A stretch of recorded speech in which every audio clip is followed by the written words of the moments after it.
नमस्कार, देश की बात में आपका स्वागत है। मैं हूं अभिषेक, मुंबई के स्टूडियो से। और आज बात कोलकाता की, पश्चिम बंगाल की, कि किस तरीके से अर्पिता मुखर्जी, जो कि पार्थ चटर्जी की सहयोगी हैं, उनके मित्र हैं, उनके एक और घर पर अब छापा डाला जा रहा है। अब की बार चिनार पार्क के फ्लैट पर ईडी अधिकारी पहुंचे हैं। जो 2 घर पर पहुंचे उनसे 50 करोड़ रुपए कुल नकद मिला है।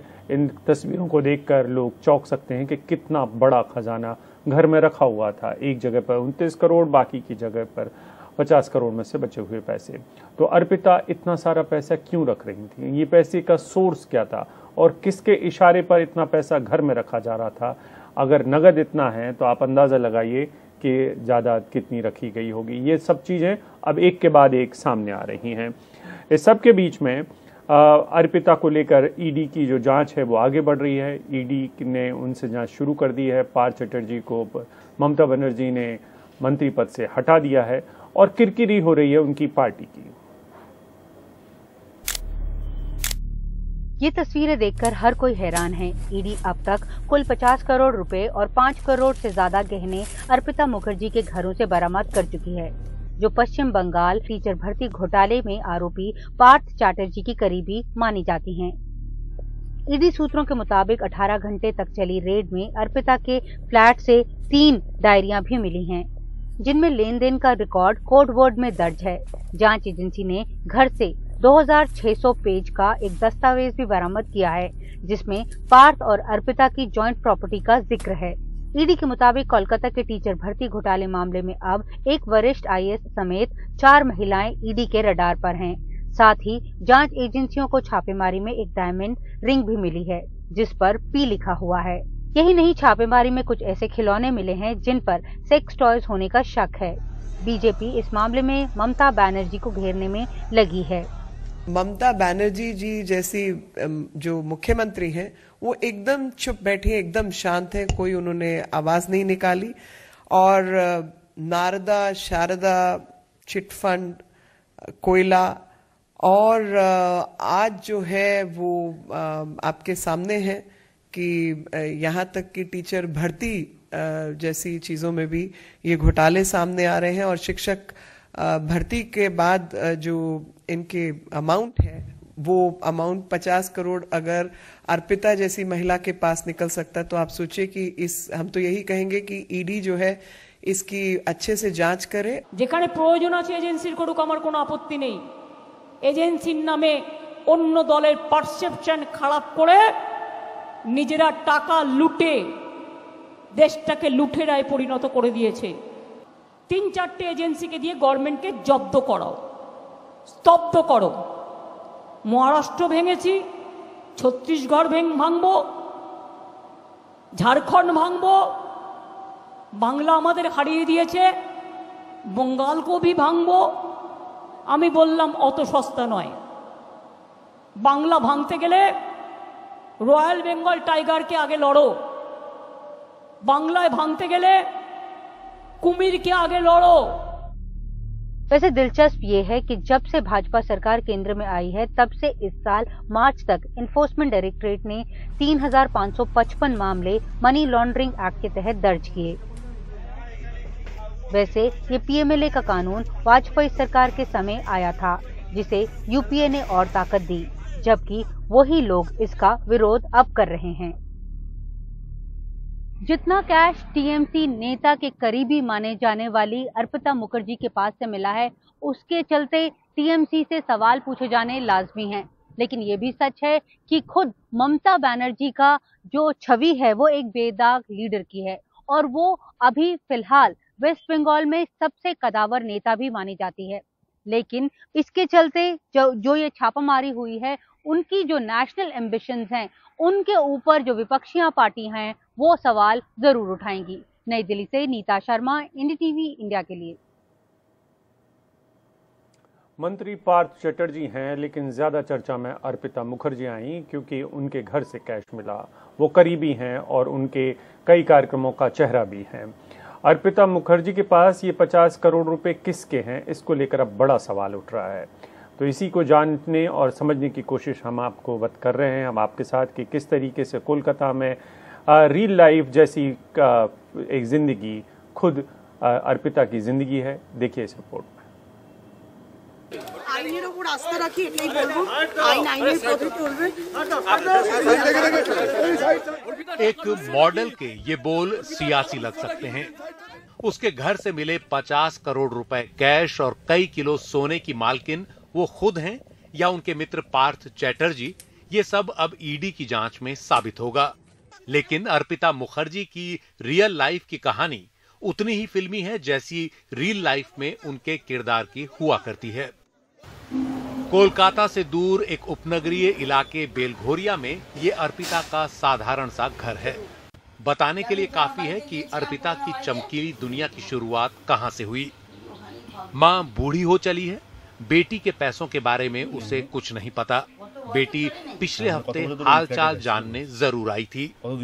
লাস্ট কি কথা হলো আমার সাথে, কি কথা, মাকে দেখতে আসে, এদের সাথে কথাবার্তা বলে, কি খাচ্ছো, কি ওষুধ ঠিক মতো খাচ্ছো কিনা।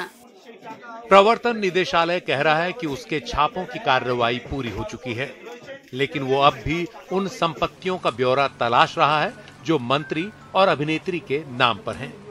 पहले 2 छापों में ही 50 करोड़ रुपए कैश मिल चुके हैं। सोने का हिसाब अभी बाकी है।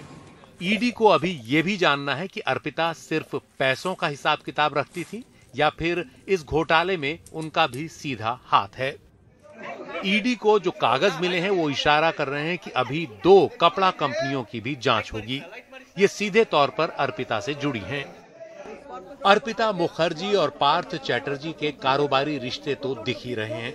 2011 से अर्पिता पार्थ चैटर्जी के दुर्गा पूजा आयोजनों का भी मुख्य चेहरा बनी हुई थी। दुर्गा पूजा पंडालों के आसपास अर्पिता की तस्वीरें ममता बनर्जी के साथ भी लगी थीं, जो अब वायरल हो रही हैं। इस बीच ईडी का कहना है कि पार्थ चैटर्जी जांच में सहयोग नहीं कर रहे। उन्होंने गिरफ्तारी वारंट पर दस्तखत करने से इनकार कर दिया। एक ऐसे वक्त जब ममता बनर्जी कह रही हैं कि पश्चिम बंगाल के पास पैसा नहीं है, उनके मंत्रियों के करीबियों से 50 करोड़ की जब्ती बता रही है कि गरीबों से लूट कितनी बड़ी हुई है। कोलकाता से सौरभ गुप्ता की रिपोर्ट, एनडीटीवी इंडिया। और अर्पिता के घर पहुंचे हमारे साथी सौरभ गुप्ता ये बताने के लिए कि वो किस घर में और कहां रहती हैं जहां से पैसे बरामद हुए हैं। अभिनेत्री अर्पिता मुखर्जी के पूछताछ के बाद ईडी ने बड़ी रकम बरामद किए है उनके एक अपार्टमेंट से जो यहाँ है, इस बिल्डिंग कॉम्प्लेक्स में है। और ईडी का कहना है कि करीब करीब 29 करोड़ के आसपास कैश बरामद हुई है और उसके साथ साथ गोल्ड और बाकी प्रॉपर्टी का दस्तावेज भी बरामद हुए हैं। हमारे साथ यहाँ पे जुड़ रहे कुछ लोग जो यहाँ पे रहते हैं और कल जब ये पूरा ईडी का सर्च प्रक्रिया चल रहे थे तब वो यहाँ पे थे। सर, आपका नाम जानना चाहेंगे और कल थोड़ा हमारे दर्शकों के लिए बताइए कि कब आया था, क्या आप लोगों को पता था कि ये पार्थो जी क्या यहाँ पे आते थे? अंकित चटरिया नहीं, यहाँ पे पार्थो चटर्जी को हम लोग ने कभी नहीं देखा आते हुए। ये अभिनेत्री जो है अर्पिता मुखर्जी, ये आते थे? ये पहले रहती थी बट अभी कुछ महीनों से उनको नहीं देख रहा हूँ। कल क्या हुआ? ईडी के लोग जब यहाँ पे पहुंचे, आप शायद वहां पे थे, क्या हुआ थोड़ा बताइए। कल जब ईडी के ऑफिसर्स ने आए तो मुझे फोन लगाया जो आपके प्रेजेंस में ब्लॉक को तोड़ूंगा तो आप आओ। मेरा आने में 2 घंटा लगा तो उन्होंने ब्लॉक 2 का तलाशी कर लिए, कुछ मिला नहीं। ब्लॉक 5 में जब हम गए 2 घंटा इंतजार किए थे उन लोग ने। हम पहुंचने के बाद हमारे उपस्थिति में उन्होंने लॉक को तोड़ा तो उनके जो रुपया बरामद हुए 27 करोड़ 90 लाख रुपए बरामद हुए। ये जो बिल्डिंग है यहाँ पे कॉम्प्लेक्स है, इसमें अर्पिता मुखर्जी का 2 फ्लैट है। मेंटेनेंस बिल वगैरह उनकी तरफ से आते थे, लेकिन ईडी का कहना है कि ये सारे जो प्रॉपर्टीज जो बनाया गया है ये प्रोसीड्स ऑफ क्राइम है, ऐसे ईडी का दावा है। कोर्ट के सामने भी ईडी ने यही कहा है, लेकिन जाहिर सी बात है कि अर्पिता मुखर्जी के जो वकील है वो जरूर इस बात को मना करेंगे कोर्ट में। हैरान होने वाली बात यह है कि यहाँ से करीब करीब 30 करोड़ के आसपास का जो कैश है कैश बरामद किए गए हैं 29 करोड़ के आसपास, 29 करोड़ के आसपास। और साथ साथ जैसे कि हमें बता रहे थे जो यहाँ के सेक्रेटरी है, उसके साथ साथ यहाँ पे गोल्ड और प्रॉपर्टी के दस्तावेज भी ईडी ने बरामद की है। कैमरा पर्सन जीडी शंकर के साथ कोलकाता से सौरभ गुप्ता, एनडीटीवी इंडिया। और घोटाले की ये लूट कितनी बड़ी है, इस बारे में और जानकारी के लिए और चर्चा के लिए हमारे साथ जुड़ रहे हैं शमीम रहमानी, टीएमसी समर्थक हैं, और हमारे साथ बीजेपी की देवजानी भट्टाचार्य जुड़ रहे हैं, भट्टाचार्य जी जुड़ रही हैं। बहुत बहुत स्वागत है आप दोनों का। सबसे पहला सवाल शमीम रहमानी जी आपसे, आप टीएमसी के समर्थक हैं। बड़ा सवाल है कि आप लोग 50 करोड़ आपकी पार्टी के नेता आखिर रख क्यों रहे थे घर में? ये 50 करोड़ आते कहां से हैं? नमस्कार अभिषेक जी, देवयानी जी नमस्ते, और आपके तमाम दर्शकों को। देखिए, पैसे निकले हैं, ईडी ने कहा है, अभी जांच का विषय है। ये क्यों, कैसे, कहां, ये मेरे लिए, आपके लिए या किसी के लिए भी बताना मुश्किल है। और ये इनिशियल घड़ी है, और 50 करोड़ रुपए अगर आप कहेंगे तो ऐसे पैसे जो हैं, मैं तो बोलूँगा कि ये बड़े छोटे लोग थे। पार्थो चैटर्जी जो सिर्फ 50 करोड़, यहाँ तो आप देखेंगे कि एबीजी शिपयार्ड में लोग बोलते हैं खाऊंगा ना खाने दूंगा, यहाँ तो पैक करके भी लोग ले गए, और वो भी हजार करोड़ों रुपए। हाँ, तो ये इस टाइप के घोटाले जो हैं, तो उसमें 50 लाइसेंस मिल गया तो इसका मतलब लाइसेंस मिल गया। अभिषेक जी, मैं ये नहीं शमीम जी, इसका मतलब लाइसेंस मिल गया। एबी शिपयार्ड वाले और नीरव मोदी वाले अगर निकल जाएं हम आपसे क्या बोले, यहाँ मैं वही सोच रहा हूँ कि ये इतने मेगर हैं कि ये 50 करोड़ रुपया घर में रख के बैठे हैं, इनको वो जगह भी नहीं है कि कहीं ले जाके रख सके। बहरहाल मैं इन सब बातों से के बीच में आपको ये बता रहा हूँ अभिषेक जी। नहीं, आप ऐसे क्यों नहीं कहते हैं शमीम साहब, आप ऐसा क्यों नहीं सोचते हैं कि ये तो टिप ऑफ द आइसबर्ग है, ये तो मतलब सिर्फ कैश तो दिखाई दे रहा है। आप तो ये सोचिए कि ये इन्होंने जायदाद में, संपत्तियों में कितना रखा होगा। आप ऐसे क्यों नहीं सोचते? आप मुमकिन है आप जो बोल रहे हैं वो भी हो सकता है, लेकिन जो हो सकता है ये पैसे कल को कोई आदमी क्लेम कर ले कि मेरे हैं, आप क्या करेंगे? कोई इंडस्ट्रियलिस्ट क्लेम कर ले लेकिन कि मैंने दिए थे रखने के लिए। नहीं, कानून ये कहता है कि आप 5 लाख रुपए से ज्यादा तो रख भी नहीं सकते। अब केंद्र की सरकार ने मैं आपको बता रहा हूँ ना कि अगर कानून बन गया, सवाल ये है, देखिए सर, अभिषेक जी, पैसे तो बहुत निकले कुछ हो सकता है, अगर वो जवाब दे देंगे। अगर काली कमाई ना होती तो बता दें। अभी तक पार्थ चैटर्जी और उनके सहयोगी ने अभी तक बता चुकी होती कि कहां से आ रहा है पैसा। और जी, हमारे साथ अभी बीजेपी के समर्थक देवजानी भी हैं। देवजानी जी, आप लोग मुद्दा उठाते रहे हैं ममता बनर्जी के की सरकार में भ्रष्टाचार का, तो पार्थ चैटर्जी के पास ये पैसा कहां से आया है, इसको लेकर आप अपने दावे कर रहे होंगे बीजेपी के लोग।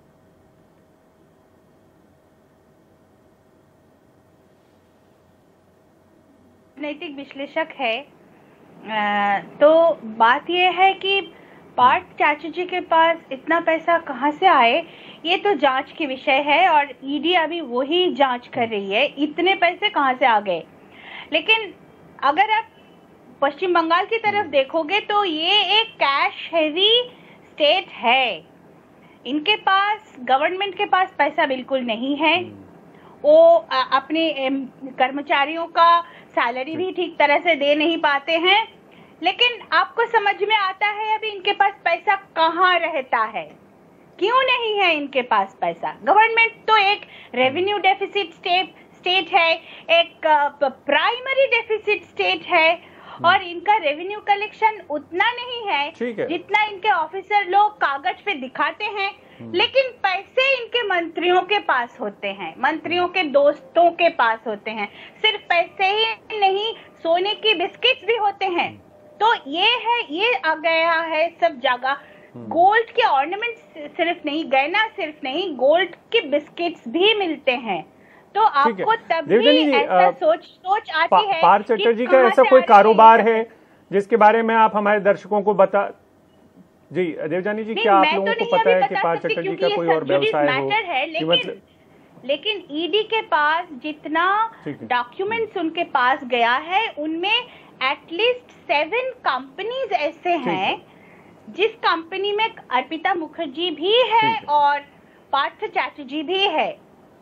और ये सब सिर्फ अगर आप सोचोगे तो एक साल में कितने अपॉइंटमेंट्स होते हैं? एक साल में 10,000 to 15,000 रिक्रूटमेंट्स होते हैं एक साल में, और पार्थ चैटर्जी का पूरा टेन्योर 10 साल का है। तो आप अगर आप मान के चलो कि 10,000 एक बिल्कुल साल समझ में गया, हुआ, तो समझ गया मेरा 10 साल बिल्कुल में 1 लाख रिक्रूटमेंट और 1 लाख नहीं, रिक्रूटमेंट बहुत से बड़ी 10 इकोनॉमी लाख चला रहे करके होंगे, अगर लेते लेकिन हो, शमीम साहब ठीक है, आप तो मोटे गणित लगा रही हैं। यहाँ पे तो लोग अगर जो ऑफिस में हेल्प करने वाले चतुर्थ श्रेणी के कर्मचारी होते हैं, उनके लिए भी लाखों की रिश्वत का काम चल रहा है। हाँ, और उसमें खैर पश्चिम बंगाल अकेला नहीं होगा ऐसी।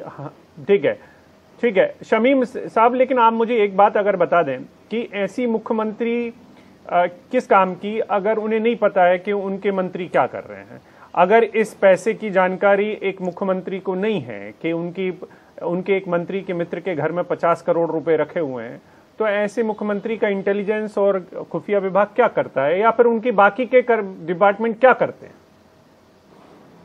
आप इस देश में कानून भी है, पुलिस भी है, और हर जगह सब कुछ है। उसके बाद आप कहेंगे कि चोरियां कैसे हो जाती,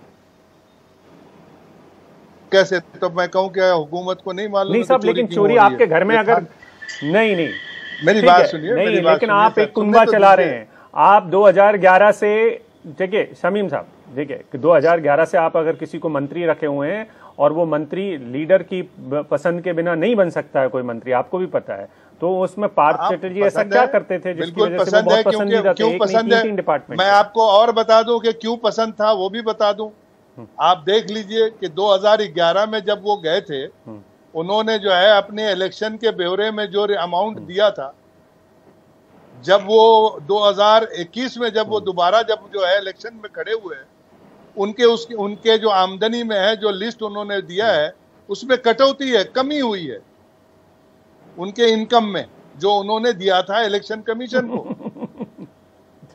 आप देखिए, तो आप क्या बताएंगे? अगर कोई आदमी अगर ऐसा है, तो अगर वो 4 टाइम्स 5 टाइम्स बढ़ा नहीं है, बल्कि 50-60% कम हो गया है, तो आप भी भरोसा कर लेंगे। आपके घर में कोई आदमी है, आप क्या हर वक्त अपने बेटा पे, बीवी पे या हर चीज पे ये कुंभा है? आपका क्या नजर रखते हैं? नहीं, लेकिन देखिए ममता बनर्जी वारदातें होती है। और देखिए अभिषेक सर नादान मुख्यमंत्री नहीं है ना शमीम साहब। अभिषेक सर उनको निकाल, देखिए क्या ममता बनर्जी नादान मुख्यमंत्री है? उनको नहीं पता है? देखिए कंप्लेन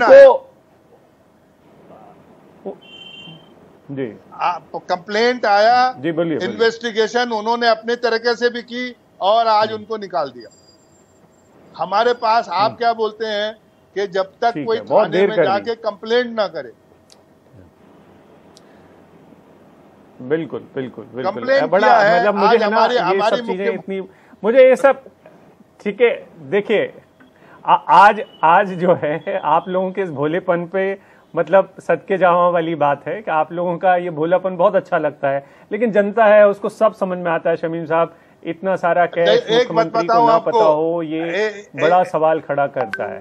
मैं आपसे एक बात बताऊं सर, कि इस देश में अगर कोई चीज आसान है जी बोलिए, तो वो है घोटाला।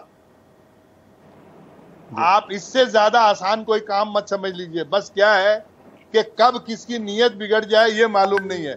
हो सकता है कल नहीं भी हो सकता है, मगर it is too early for anybody to comment whether and what to in what, कितनी क्वांटिटी है। हो सकता है ये 500 नहीं और कुछ हो, और हो सकता है ये 50 करोड़ कुछ भी ना हो। ठीक है,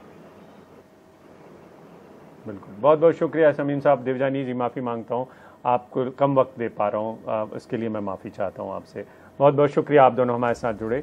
वक्त एक ब्रेक का है, ब्रेक के बाद गुजरात चलेंगे। वैसे तो नशाबंदी है गुजरात में, लेकिन जहरीली शराब से अब तक 50 लोगों की जान जा चुकी है। ब्रेक के बाद शराब के कहर पे बात।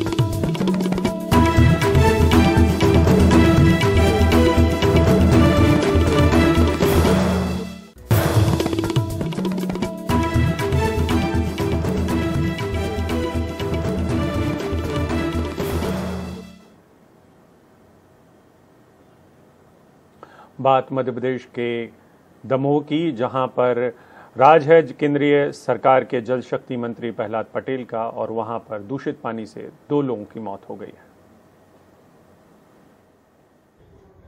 मध्य प्रदेश के दमोह जिले के खंचारी गांव में 35 से ज्यादा लोगों को कुएं के पानी ने बीमार कर दिया। उल्टी दस्त से परेशान उन्हें अस्पताल में भर्ती करने की नौबत आ गई। बुधवार को एक बुजुर्ग और एक महिला ने दम तोड़ दिया। मेरी तबीयत पानी से खराब हुई, उल्टी दस्त हो रहे हैं, 2 जनों की मौत भी हो गई है। 7 आदमी सीरियस दमोह लेके आ गए। क्या हो गया आप लोग? मालूम नहीं, तो क्या सुबह सुबह से उठे, घूमने गए, जब दस्त लगी शुरू हो गया उठने के बाद। सबको एक साथ बीमारी? हाँ, एक ही बीमारी हो रही है, उल्टी दस्त। सबको उल्टी दस्त हुआ, इस वजह से इनकी तबीयत खराब हुई। हम लोगों ने डॉक्टर से मतलब दिखाया, गाँव में कहीं आराम नहीं लगा, इसलिए दम ले थे।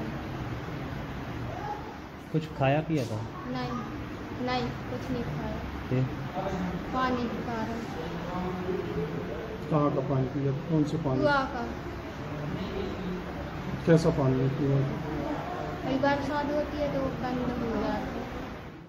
बुधवार देर शाम जब खंचारी गांव में स्वास्थ्य विभाग की टीम पहुंची तो बड़ी तादाद में लोग बीमार मिले। उन्हें फिलहाल जिला अस्पताल के अलग वार्ड में भर्ती किया गया है।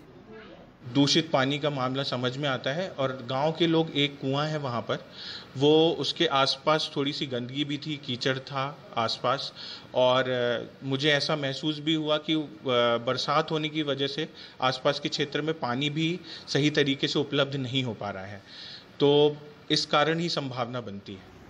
दूषित पानी से मौत उस राज्य में जहां हाल ही में प्रधानमंत्री ने बुरहानपुर को 100% नल जल से जुड़ा घोषित किया है, जहां दावा है 30,600 करोड़ रुपए से अधिक की नल जल योजनाएं स्वीकृत करने का, 2 साल में 6,000 करोड़ रुपए खर्च कर 40% घरों तक नल जल पहुंचाने का, 4,274 से अधिक गांवों में 100% घरों में नल जल पहुंचाने का, 48,75,000 से अधिक घरों में नल कनेक्शन देने का।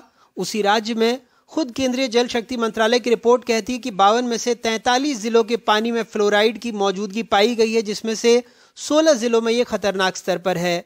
जहां खुद मध्य प्रदेश प्रदूषण नियंत्रण बोर्ड का कहना है कि जीवनदायिनी नर्मदा का पानी कई जगहों पर डी ग्रेड में पहुंच चुका है।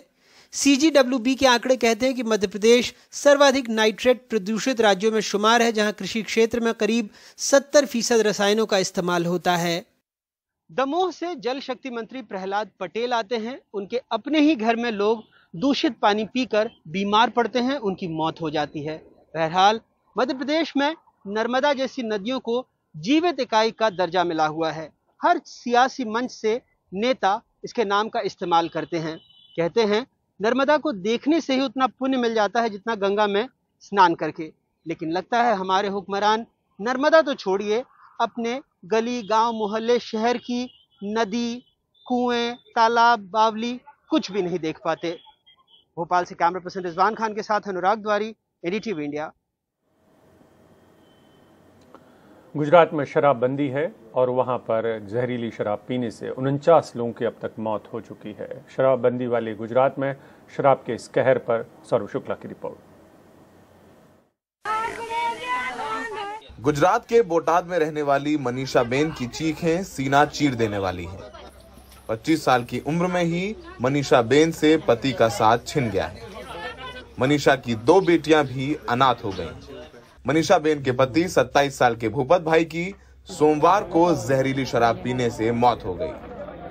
भूपत भाई ने गांव के पास से ही 20 रुपए में देसी शराब खरीदी थी, जिसे पीने के बाद उनकी मौत हुई। हम अहमदाबाद से लगभग 150 किलोमीटर दूर बोटाद के रोजीत गांव पहुंचे। इस गांव में देसी शराब पीने से 11 लोगों की मौत हुई है। गांव में मातम है, कई चिताएं एक साथ जल रही हैं। एक ही भाई था आपका? एक ही बेटा था। हाँ, अकेला बेटा था, अकेले वही कमाने वाला था? अकेला वही कमाने वाला था, अब कोई नहीं है कमाने वाला। कोई कमाने वाला नहीं। कितना मुश्किल है आप लोगों के लिए? क्या करे अब, पता नहीं हम अब क्या करें, कौन कमाएगा और कैसे हमारा गुजरान चलेगा, और ये छोटे छोटे बच्चे को कैसे बढ़ाएंगे, पढ़ना लिखना कैसे करेंगे, हमें कुछ समझ में नहीं आता कि हम हमारा गुजारा हम कैसे चलाएंगे। देश में तो कहा जाता है गुजरात में शराब नहीं मिलती, कि आपके गांव में मिल रही थी शराब? मिल रही थी ना, सब कहने के लिए बंद है लेकिन कुछ भी बंद नहीं है। रोज यहाँ शराब बेचते हैं, लोग पीते भी है और कुछ बंद नहीं है। सब बोलते हैं कि बंद है लेकिन नहीं, ऐसा कुछ नहीं है। हमारा बाबू था, ये आपका बेटा था? हमारा घर नो मोब्स कमाओ दिकरो तो इससे भैया जो हमें हम निराधार थे। आपका बेटा था, कमाता था? आपका ही बेटा था? आपका बेटा कमाता था, हम निराधार थे। जैसे ना बछड़ा चीरे थे, वो मोटा कर। छोटे बच्चे थे उनके? मेरा बच्चा का है ही। आ सरकार हमारे नो जोई बापा हमारी पर्दा थम की ने बुलाली नाखी, कोरोना में अर्जी दुनिया बुलाली नाखी। रोजीत गांव के लोगों का आरोप है कि यहाँ सरेआम शराब बिक रही थी और पुलिस वाले भी इसमें शामिल थे। रोजीत गांव के सरपंच हमें वो चिट्ठियां दिखाने लगे जो वो मार्च से लगातार प्रशासन को लिख रहे थे कि उनके गांव में सरेआम देसी शराब की बिक्री हो रही है, लेकिन गुजरात पुलिस इस चिट्ठी पर अपनी आंखें मूंदे रही और ये हादसा हो गया। ये लेटर लिखने के बाद वो बोल रहे हमने रेड की, तो वो रेड की होती और शराब पकड़ी होती तो आज ये नहीं हुआ होता। और ये होने के बाद अभी तो मुझ पर इतना प्रेशर आ रहा है कि मुझे दबाने की बात हो रही है और मुझे लगता है शायद कोई उल्टा सीधा केस करके मुझे अंदर भी डाल सकते हैं। सरकार उनकी है तो वो कुछ भी कर सकते हैं। मैंने ये 4/3 को पत्र लिखा है PSA 4 मार्च को। हाँ। देखिए 4 मार्च को पत्र लिखा हुआ है, ठीक है। रिसीविंग भी है, उन्होंने रिसीव भी किया है। और इसके बाद भी लिखा आपने लेटर? इसके बाद भी मैंने लिखा है, इसके बाद मैंने SP साहब को लिखा है और संकलन की मीटिंग में भी लिया है। बोटाद, भावनगर और अहमदाबाद ग्रामीण में मिलाकर अब तक 49 से ज्यादा लोगों की मौत हुई है और अब भी 3 जिलों के अस्पतालों में 100 से ज्यादा लोग गंभीर हालत में भर्ती हैं। प्रशासन का कहना है कि इस मामले में जहरीली शराब बेचने और बनाने वाले 15 लोगों को गिरफ्तार किया गया है। बोटाद के अलग अलग गांव में कुछ छोटे शराब विक्रेताओं ने मिथाइल अल्कोहल में पानी मिलाकर नकली शराब बनाई थी जो बेहद जहरीली होती है। उन्होंने 20 रुपए पाउच के हिसाब से उसे गांव वालों को बेचा। ये केस में भी गुजरात पुलिस ने एक अधिकारियों की टीम के माध्यम से ये तय किया है कि मात्र 10 दिन के अंदर ये चार्जशीट हम फाइल करेंगे और फास्ट ट्रैक कोर्ट के माध्यम से सभी परिवारों को न्याय दिलाने की कामगिरी करेंगे। गुजरात सरकार ने इस बड़े हादसे के बाद अहमदाबाद ग्रामीण और बोटाद के SP को हटा दिया है, साथ ही 10 पुलिस अधिकारियों को भी निलंबित किया है। ये जो आप पाउच देख रहे हैं पॉलीथीन के, इन्हीं में ही भरकर देशी शराब यहाँ बेची जाती है और इनमें देखेंगे कि ना कोई ठप्पा लगा हुआ है और ना कोई निशान है ताकि पकड़े ना जाएं। और सोचिए वो अंधा ही होगा जो ये ना जान पाए कि गुजरात पुलिस को पता ही नहीं था कि पूरे गुजरात के गांव में देसी शराब का ये काला कारोबार चलता है। और खुले में देखिए कैसे ये पैकेट पड़े हुए हैं और इसकी जानकारी भी हमें किसी पुलिस वाले नहीं दी कि यही पैकेट हैं जिनमें भरकर देशी शराब बेची जाती है। गुजरात में सहयोगी महेंद्र प्रताप और संजय कौशिक के साथ सौरभ शुक्ला, NDTV इंडिया।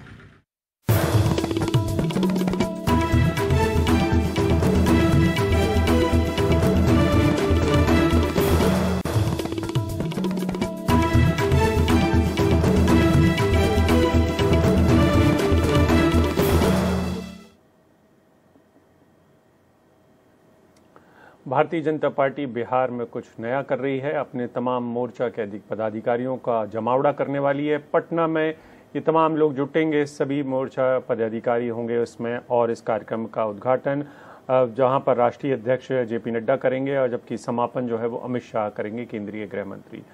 लेकिन सब कुछ ठीक है बीजेपी के अंदर, उनके सहयोगी JDU इसको लेकर मुंह बना रहे हैं।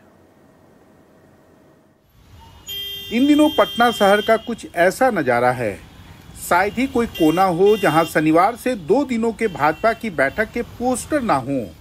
इसके अलावा गुरुवार से ही बीजेपी के सभी नेता बिहार के जनता दल यूनाइटेड की जीती 43 विधानसभा सीटों को छोड़ बाकी सभी 200 विधानसभा क्षेत्रों में प्रवास कर रहे हैं। राष्ट्रीय कार्य समिति के जितने भी हमारे सम्मानीय सदस्य आ रहे हैं वह सभी विधानसभाओं में जा रहे हैं, 200 विधानसभाओं में, और वहां पर केंद्र सरकार की उपलब्धियों एवं राज्य सरकार की उपलब्धियों के बारे में जनता के साथ चर्चा करेंगे, संगठन की बैठक लेंगे और उसके पश्चात यहां पर लौट आएंगे। हालांकि जेडीयू नेताओं का कहना है कि इस बैठक का औचित्य समझ से परे है। अभी राज्य में सुखाड़ की स्थिति है और कोई चुनाव नहीं है। इस बैठक से रिश्ते और असहज होंगे, खासकर उन विधानसभा इलाकों में कार्यक्रम करने जो नीतीश कुमार की पार्टी के परंपरागत इलाके रहे हैं। हालांकि आधिकारिक रूप से वो कहते हैं कि बैठक से किसी को क्या आपत्ति होगी। क्या है, सब पार्टी अपना अपना कार्यक्रम करती है, इसमें देखने की क्या बात। सवाल ये है कि अभी रोड शो करना या शक्ति प्रदर्शन दिखाना, हर एक पार्टी अपना संगठन का काम करती है, अपना कार्यक्रम करती है, इसमें बुरा क्या है। 750 लोगों की एक बैठक हो रही है और आपको अगर यह उत्सव लग रहा है तो मुझे कुछ नहीं कहना है। उत्सव का अर्थ होता है उत्सव सेलिब्रेशन। यह एक बैठक है और बैठक लगातार चलने वाली प्रक्रिया है। इससे आगे जो हमारे समय में क्या कार्य करने हैं राष्ट्र विभिन्न मोर्चों को, उसको तय करना होता है और वही तय होने जा रहा है। हालांकि नीतीश कुमार के कोरोना पॉजिटिव होने के कारण भाजपा नेता अब कह रहे हैं कि उनकी ना पार्टी अध्यक्ष ना केंद्रीय गृह मंत्री अमित शाह से अब मुलाकात की कोई संभावना है। पटना से कैमरामैन हबीब अली के साथ मनीष कुमार, एनडीटीवी इंडिया के लिए। फरीदाबाद में एक बिल्डर है, बिल्डर की लड़ाई है नगर निगम से। नगर निगम बिल्डर से कुछ वसूली चाहती है, उनके जो पुराने बकाए हैं उनको लेकर, लेकिन गुस्सा उतार रही है वहां पे रहने वालों पर जो कि एक वक्त में बिल्डर से घर खरीद चुके हैं। फरीदाबाद में सूरजकुंड के पास इरोज सोसाइटी को जाने वाली ये सड़क जेसीबी लगाकर खोद दी गई है और मुख्य दरवाजे पर ताला लगाकर इसको सील कर दिया गया है। इस बड़े से गेट के अंदर इरोज सोसाइटी समेत कई टावर हैं जहां 3500 से ज्यादा परिवार रहता है, लेकिन अब सब कैद होकर रह गए हैं।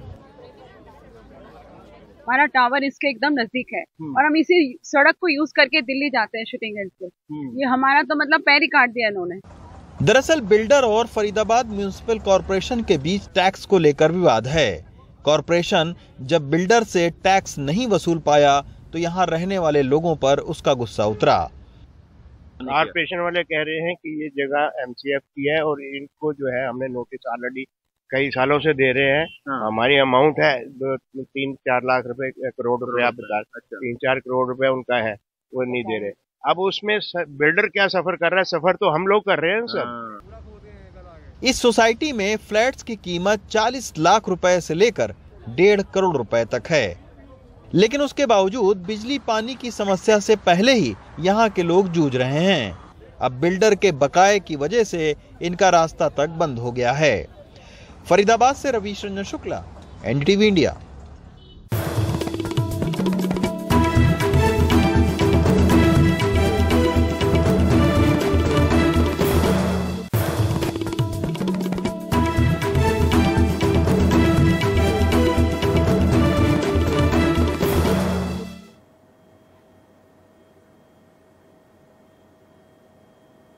बात छत्तीसगढ़ सरकार की। अब छत्तीसगढ़ सरकार गोबर के बाद गौमूत्र भी खरीदने जा रही है और इसकी सरकारी खरीद होगी। आप सबको पता है कि गोबर को जो खरीदने की योजना है उससे कंपोस्ट बनाने के लिए ऐलान किया गया था बघेल सरकार की तरफ से। अब 4 रुपये लीटर के हिसाब से वो गौमूत्र भी खरीदने वाली है। हरेला का त्यौहार बड़े धूमधाम से मनाती है छत्तीसगढ़ की सरकार अब, और उसी मौके पर इसका ऐलान हुआ है। पूरे राज्य में हरेला का त्यौहार मनाया जा रहा है, यहाँ की संस्कृति का हिस्सा है ये।